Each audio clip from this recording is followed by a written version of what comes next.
Well, good morning. It is great to have you all here, and all of you who are joining us online and in our chapel service. So, and hope you're having a really good Memorial Day weekend. So, we're going to start a new series, and it's kind of centered out of the book of Judges. And so, and I'm sure you were probably just reading in the book of Judges this morning for some casual reading. So the book of Judges, just a tad bit of background on it. It takes place a long, long time ago, probably what you would think of as like the Dark Ages when it comes to the nation of Israel. They didn't have a formal king or leader. And so God raises up these judges to kind of guide and lead Israel through this difficult time that they go through. And so when you think of a judge, don't think of a judge like a courtroom kind of thing. Think of a judge as a combination of everything from a military leader to a civic leader to a mentor to and even a judge when you think about like a judge. Like it's any of those roles that would just help them guide Israel and try and reunite Israel during this time. And so we're going to look at a number of different judges through this series because there's just these practical lessons that you can see in the book of Judges. And even though it was written a long, long time ago, there's a timelessness to some of these lessons that we want to look at here this morning. So one bit of background to the judge we're going to look at this morning, and it is to know that during this time, the Philistines, this group that kind of invaded or migrated into this area, became their arch enemies in this. And so this morning, we're going to look at the judge Samson. And I'm sure some of you have heard of Samson, know part of his story. I'm sure some of you haven't. But we're going to look at primarily the end of his story. But before we get there, I want to set up something and just understand how he started as a judge, because his beginning, his story, it seems so very good. His parents are these seemingly wonderful, very humble people, and the Philistines have been controlling all of Israel for like 40 years, and God comes along and says, I want to deliver you, I want to rescue you from the Philistines right now, and so I'm going to raise up this judge by the name of Samson, and I'm going to gift him in a special way. And it says this, if you have your Bibles, look with me to Judges chapter 13. Look at verse 24. So here's how it starts off. This is speaking of his mom. The woman gave birth to a boy and named him Samson. He grew and the Lord blessed him. And when it says blessed him, like Samson was blessed. And maybe one of the most important things that you need to know about how God blessed Samson was with this like supernatural level of strength. He was strong, like beyond what anyone could hardly imagine. And it's also important to understand that because it was kind of a special gifting, his strength was connected in this very secret way to his hair. So if he were to cut his hair, he would lose his strength. So like there's this tie between his strength and his hair. If he cuts his hair, he loses it, right? And when he's got long hair, like he is this unbelievable like machine. In fact, he was like an amazing specimen of manhood. His athleticism and skill was unmatched, but he was also kind of charming and he could be very witty. And so, like, you can imagine how people would be attracted to him. It goes on and it says this in the very next verse, just to get a feel for what's going on here. It says, and the Spirit of the Lord began to stir him. So you've got like this amazing guy who God is like, I want you to go and do the thing that I'm calling you to. I want you to go and lead Israel and just, conquer the Philistines and rescue Israel. And so you've got this guy that in some ways, like here's a good way to think of him. Like if you wanted a modern day version of him, just mix like Patrick Mahomes, Lionel Messi, and John Wick. And if you put those three into one person, there's Samson. Like every warrior wanted to fight like him. Every leader wanted to be him, and every woman wanted him, right? This is Samson. And so when you first look at his story, you're just like, man, the guy's got it all. This could be the most amazing, amazing story. But fast forward to the end of his story, okay? And I want to look at the end of his story just for a second because I want you to get this bracketed. So we get to the end of his story. Israel is not free. The Philistines have actually taken Samson captive. They've gouged out his eyes, and they use him like a party thing. Like when they get together, it's like, we'll bring out Samson to flaunt our strength and entertain our guests. In fact, here's what it says near the end of his story. Look at chapter 16, verse 25. And it says this: while they were in high spirits, and this is talking about the Philistines and they've captured him. While they were in high spirits, they shouted, "Bring out Samson to entertain us." So they called Samson out of prison. And look at this next part. And he performed for them. The guy that had so much promise, the guy that was so skilled, so talented, and now he's a plaything of the Philistines, performing for them. It starts this amazing story, and it ends as a tragedy. His life ends in this tragic way. And so it begs the question, what happened? What happened between his beginning and the end of the story where it ends as a tragedy? And when we look at it, in some ways, it's actually pretty simple. There's a kind of little lie that Samson believes and lives by, and you just see it lived out through his entire story in this. And we're going to look at one example of this. But he lives out this simple lie. And if I could put the lie in any way, here's how I would put it. The lie is, I have to sacrifice who I am to have what I want. Let me say that again. I have to sacrifice who I am to have what I want. And what I mean by sacrifice himself is, it's just a bunch of little compromises. It is a bunch of just little lies here and there that you see living out these compromises. It is a life where he pretends to be something he's not in a moment, or is deceptive in some way, but it's because there's something he wants, and he feels like he's got to tell that little lie. He's got to have that little compromise in order to get the thing that he really wants. And this, right, this is a lesson for us today. I was thinking about this back in my 20s when I was first on staff here. And I can't remember if it was like a staff get together or if I was with like one of our Bible studies or like Sunday morning groups, but there was like some sort of fellowship going on. And it was in one of the buildings here. And I was with a bunch of other guys, and we were joking around, and somewhere we got on the subject of several of us were wrestlers, and we talked about like being able to walk on your hands, and so and I knew how to walk on my hands, and I talked about, like I can walk on my hands, and there was another, well, I can walk on my hands, well, I did this, I did that. And so there's a moment there where it's like, okay, but I want you to think I'm something, right? And that's why I'm saying, well, I can walk on my hands. And then there's like, you feel a little bit of the competition.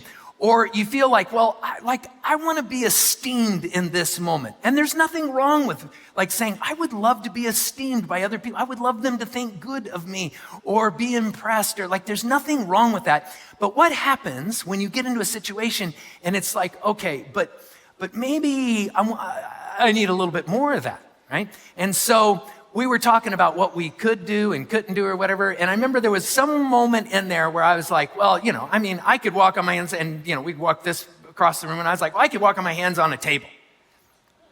I'd never done that. I was lying. I was like, really? Oh yeah, I could do that. And then it started going back and forth. Well, here's the problem with that though. You start saying things, right? And you start playing out those little compromises that maybe aren't really you. Now you've got to kind of live up to those things. So now I've said this thing, yeah, I could walk on my hands on the table, right? So then someone's like, well, let's see that, right? It's like, oh, well, it's just, it's just, no, let's see that. And all of a sudden I'm like, I've never done that. But it sure feels like I'm gonna have to right now in this. And so I'm like, so now I'm trying to figure it out, right? In the middle of the conversation, I'm like, okay, here's the table. And like, it can't be that different than the floor, right? In fact, maybe if I just get a little running start, a little more momentum that I can get, onto a handstand and then walk on the table. And it was these like the old wooden folding tables. And here's yeah, you already know where this is going, don't you? Yeah. See, the ground is like the ground. It's kind of stable. And those tables were not, right? And so it's like, yeah, watch this. I got this. I do this every day, right? And so I get back and I get my little running start and I leap up on the table to do my handstand and I get up there and it's doing this. And I mean, and it's not like I was up there for a while. I mean, the second my body was going up, my legs were going up, my right arm, it just got like all weird and started to slip off and I'm trying to grab the edge of the table. And I remember as I'm like going upside down, I face planted my face onto that table like a lawn dart, okay? I mean, it was just like, and I'm like doing this thing. And then I went off the table and onto the ground. And it was not the best moment to try and get the thing that I was after in that moment. Like, I'm going to impress everybody with this thing. And all I did was face plant myself in that moment. But it started with, it's just like, okay, I want you all to be impressed. I want you all to think that I can do this thing because I think that will impress you. But I wasn't honest about it.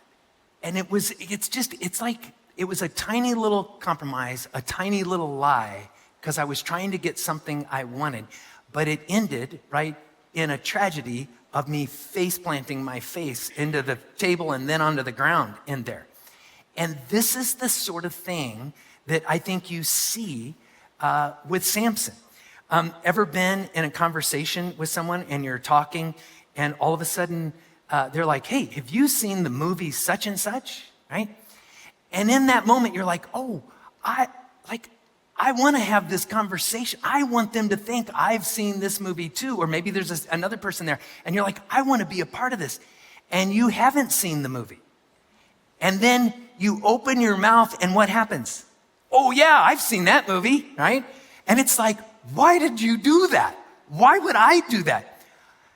Because there's something that you want. And it can be as simple as just like, I want to be a part of this conversation. I want to seem interesting. I want to seem what, and then you say it, but then like it plays out, doesn't it? And then it's like, you're like, well, it's hard to talk about a movie I've never seen. And now I'm trying to figure this whole thing out. And it just starts with like this little compromise because there's just something you want, but how do you get there? Or maybe, I don't know, like maybe there's a point where you were gonna start dating and you were filling out like an online dating like app or something like that. And you start filling it out and it's like what you want, right, is for people to say, hey, I want to go on a date with that person, right? Being you.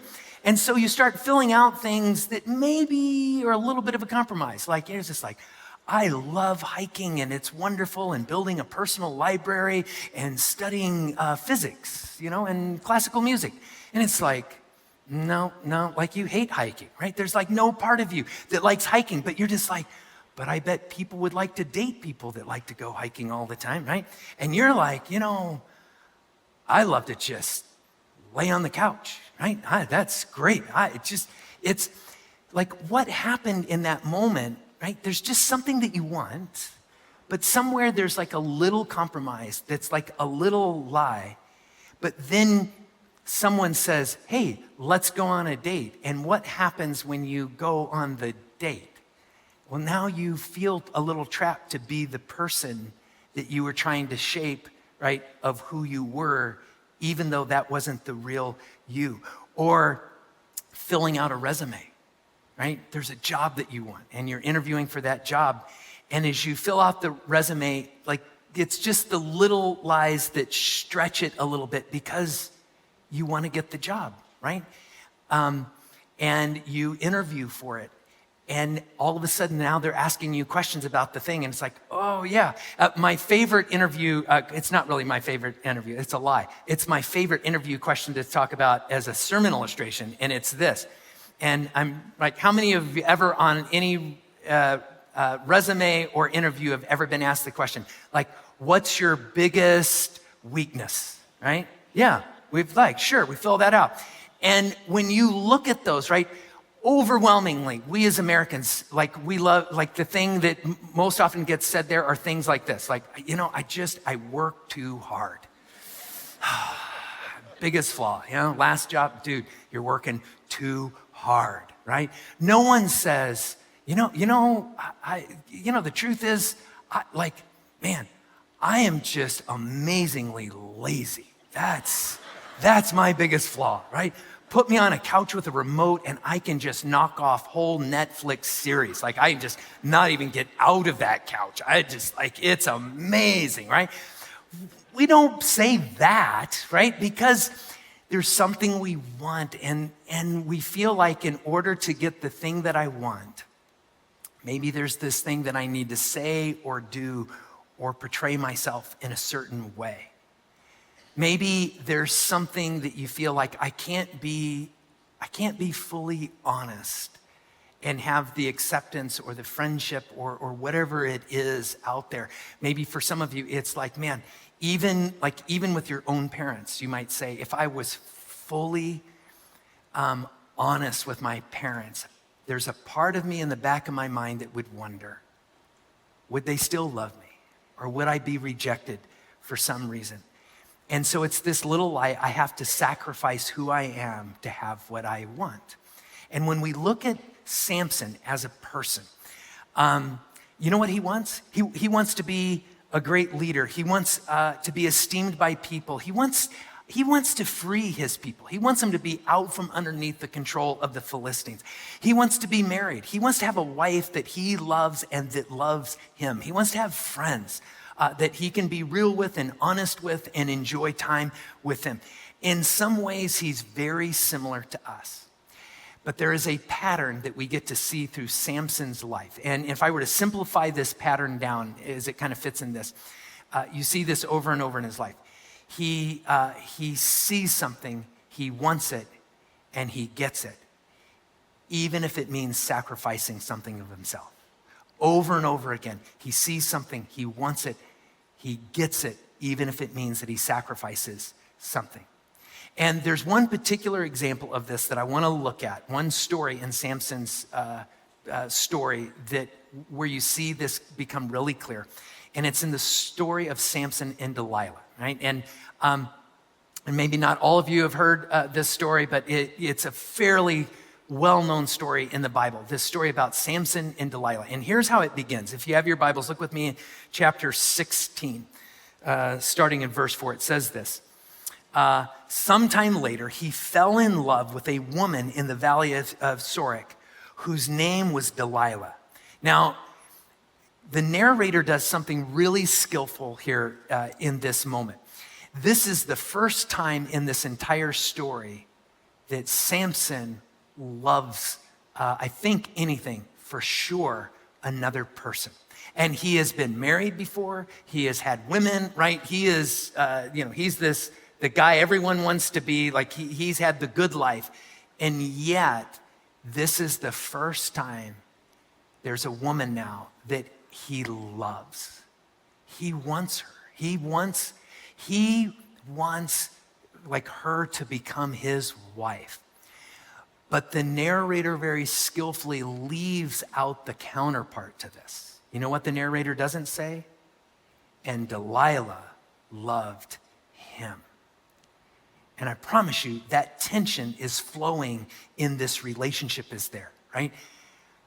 Samson, the guy who's used to always getting what he wants, suddenly wants something. And there's nothing wrong with what he wants here, but he wants this. And you've got to believe there's something tenuous for him on this because Delilah doesn't necessarily want the same thing. Now, the other thing you have to know that's going on in the background of this story is at this point in Samson's story, He has made a wreck of the Philistines. He has been a thorn in their side. He has caused them problems because every time they go into battle with Samson, like Samson turns the tide of the battle, he wins, he kills them by the thousands. It's like they'll do anything to get rid of him. So they find out that Delilah is the girl that Samson wants. And we don't know if she was Hebrew or if she was Philistine. The city she's from is actually right on the border between the two. But what we know is the Philistines go to her and they say, we will pay you in an exorbitant amount of money, 11,000 shekels of silver. That would have been more than what any normal human being living at this point in time would have had. This would have made her wealthy beyond her wildest dreams. And they're like, if you will figure out the secret of his great strength, we will pay you. And now we learn a little bit about what Delilah wants most, because she's like, okay. And so the first thing she does is she goes to Samson and she's like, hey, what's the secret of your strength, sweetheart, right? Like, it's just like, she sees the thing that she wants. Well, I want you to think about this moment for Samson, because in this moment, right, in this kind of tenuous relationship, it's like, okay, she's asking for something from me, but what she wants, I'm not free to tell her this. This is like the secret to Samson's strength. That is his secret between he and God. Like this is like a national secret, right? He's not to be giving this out. But he wants Delilah. And so in this moment, he tells her the thing that he thinks she wants to hear, right? And it's just a little compromise. He doesn't even tell her the truth of this secret. He just tells her like this little lie. But what he's avoiding doing is telling her what he needs to tell her in this moment. And so he makes up this thing about like, well, if you take like fresh bowstrings and you tie my hands or whatever with these bowstrings, then I become as weak as a normal man, whatever. And so Delilah does exactly that, right? And then does this thing where he's asleep, ties his arms up, and she's like, Samson, the Philistines are coming, like, and he jumps up and he breaks the bowstrings. And she's like, okay. And of course, Samson is like, what's the deal with the bowstrings on my wrists here in this moment? And there's this thing that should be like a wake-up call for Samson. And here's the thing, though. In this moment that there's this kind of wake-up call, like, he doesn't have the conversation that he needs to have. Instead, it's like he trusts this lie that, you know what, if it means that I have to compromise something of myself to get what I want, maybe that's what I need to do in this moment.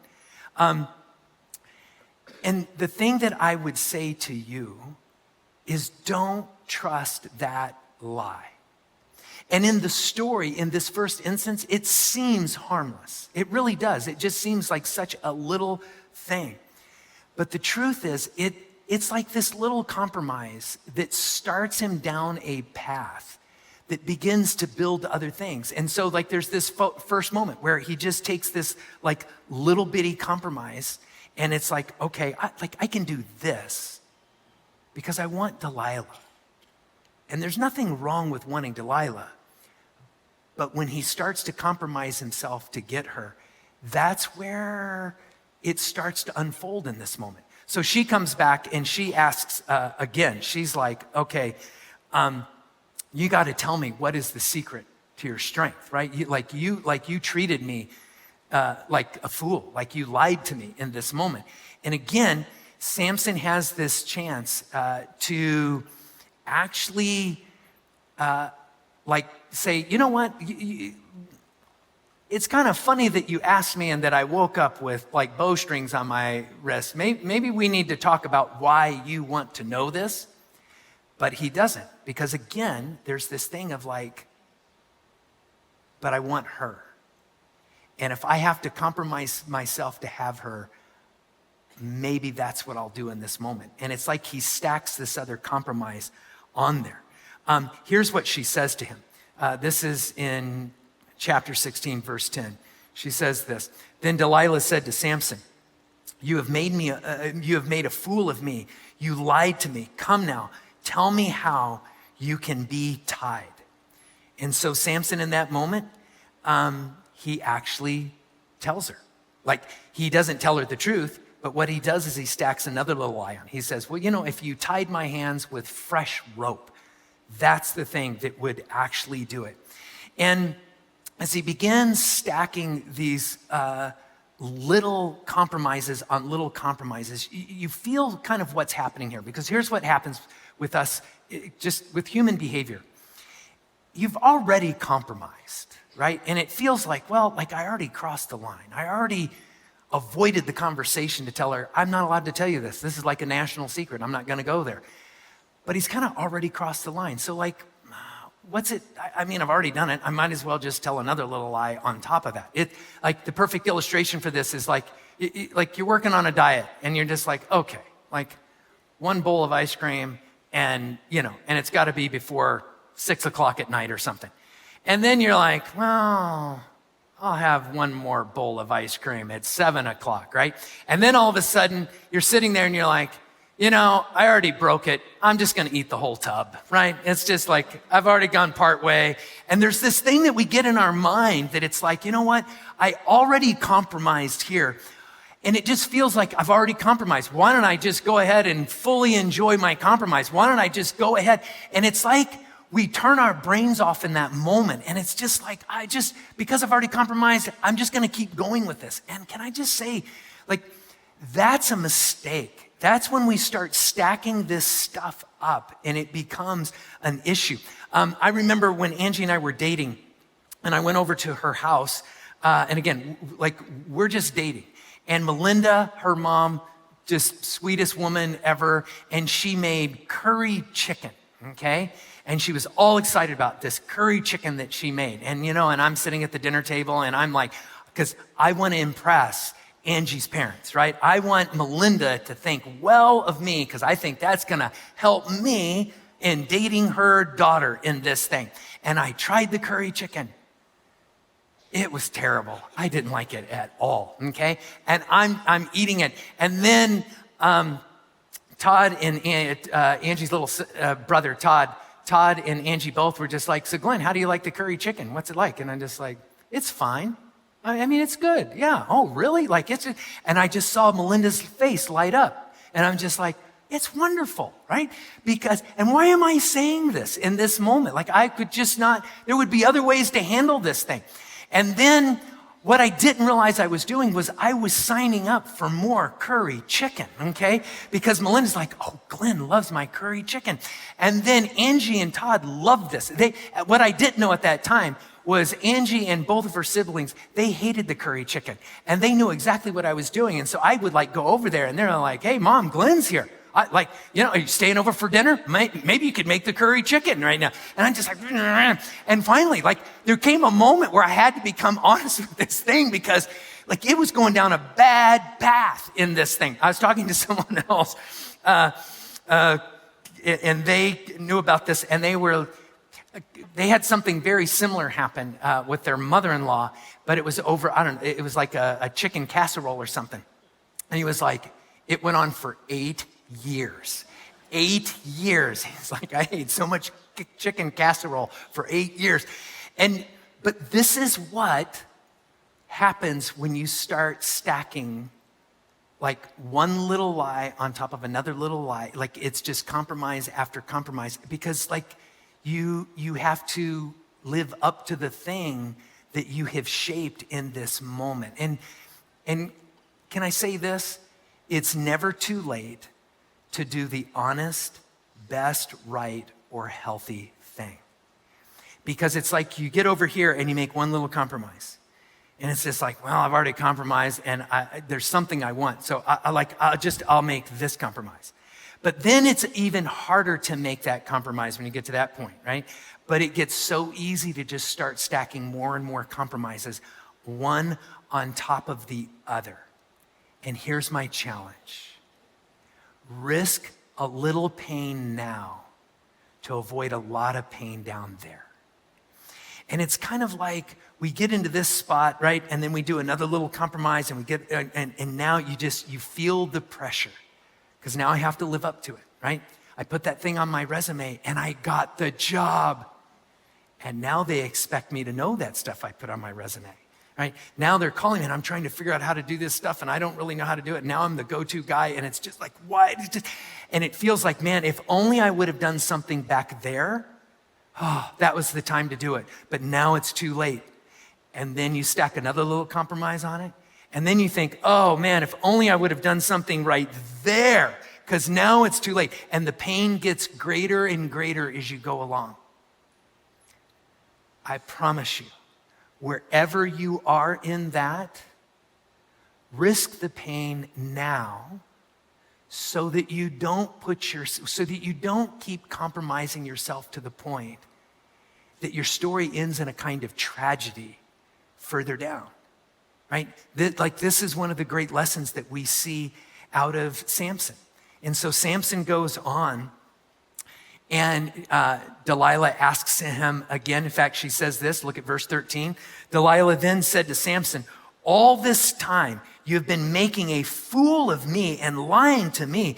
Tell me how you can be tied. And as outsiders, we're like, man, it seems like she's being a little manipulative. Seems like she's lying about all of this stuff. It's like, but who's the real fool here? Samson, right? She's complaining about being made a fool, but the truth is, Samson is the fool because he keeps stacking one thing on top of another. And at one point you look at this and it's almost like, okay, is Samson just is he the dumb jock here in this moment? Like he's really strong, but he doesn't understand what's going on in this? I don't think so. From his story, right, there is a wise and witty side to him. I think, and here's how I would put it, I think there's a kind of willful blindness that it's going on. It's just like you get so far down the road and it just feels like I'm stuck with this. And sometimes there can be a kind of willful blindness in just saying, I'm just not gonna look at that because there's something I want. And it seems like one more little compromise, if I get what I want with one more little compromise, it'll be worth it. But at the end of the day, the reality is you're pursuing something that you want, but that doesn't mean it's good. Just because you want something doesn't mean it's good. We know he wants Delilah, but the reality is the way this is playing out, maybe Delilah isn't the woman for him. And he won't face that. And that can be hard. But taking the time to actually say, what is it that I really want? Not just the thing in front of me that I want. Because you can get so far down the road that you actually pull yourself toward making your story a tragedy. And that's quite literally how Samson's story ends in this. We get to verses 15 and 16 in this. And she comes back and she just gets on this thing that I'm drawing a line in the sand. And now it's like Samson is at this place. It's like, okay, will I go ahead and just tell her everything or will I hold back? And there's this moment where he, all the way to the end, he could have been honest. All the way to the end, he could have taken the step and just said, you know what? I got to be honest with you. I keep telling you these things, but the truth is, you shouldn't know this. I shouldn't tell you this. This is between me and God in this moment. And then trust that when he's being true, if he loses the thing that he wants, it's better to be okay with losing the thing you want and being true to who you are than to sacrifice who you are and get the thing that you think that you want. Because he tells her, if you cut my hair, then I lose all my strength. And what does she do? Right? Well, look at it. Look at verse 18. Here's how the story ends. When Delilah saw that he had told her everything, she sent word to the rulers of the Philistines, "Come back once more. He has told me everything." So the rulers of the Philistines returned with their silver in their hands. After putting him to sleep on her lap, she called for someone to shave off the 7 braids of his hair. And he began to, so began to subdue him. And here's maybe one of the sadder passages in the entire story of Samson. And it says this, "And his strength left him." And here's what's sad about it, is he doesn't realize it. In fact, the next verse goes on and it says that the Lord's Spirit has left him. Like this whole thing where God was in him and stirring, like with him this whole time. And it's like he's just compromised everything that God has made him to be. And isn't this true? You can get so far down that path that you actually lose like who you are. And you end up getting the thing that you thought you wanted most. And then you hate it. Because this is when they come in and they capture him and he gets drug off and literally loses everything that he was. Samson's life ends in this kind of tragedy. But friends, the truth is, your life and my life, it doesn't have to end that way. Being who you want to be is more important than what you want. Let me say that again. Being who you really want to be as a human being, that is always more important than the pursuit of what you want. And sometimes we get those mixed up. And when we do, we will always compromise who we are in the pursuit of getting what we want. And that too often leads to just a tragedy. So, wherever you are, stop, and actually take a step of owning who you are and let